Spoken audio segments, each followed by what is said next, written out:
hackish.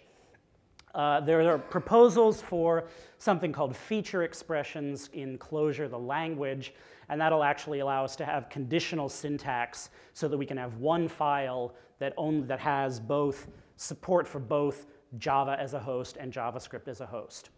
But you can use this already. As long as you confine your code to the subset that is just manipulating data structures, you can compile it equally well in Clojure and ClojureScript.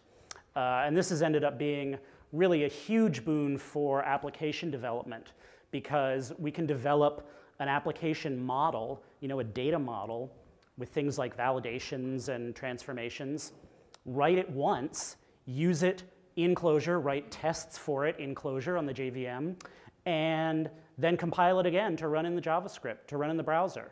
So a lot of code we can just get in both places without having to do any extra work.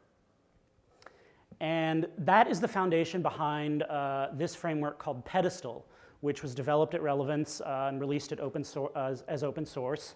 It is an alpha release. It's kind of a work in progress, but it really showcases some of the things you can do when you can represent a program as immutable data structures.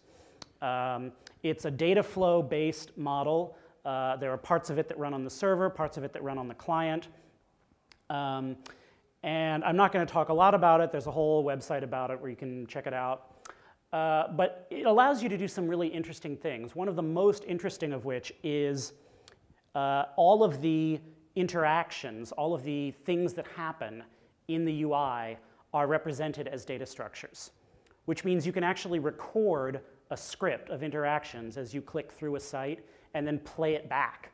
And then use it in a debugger, step through it, examine local variables, all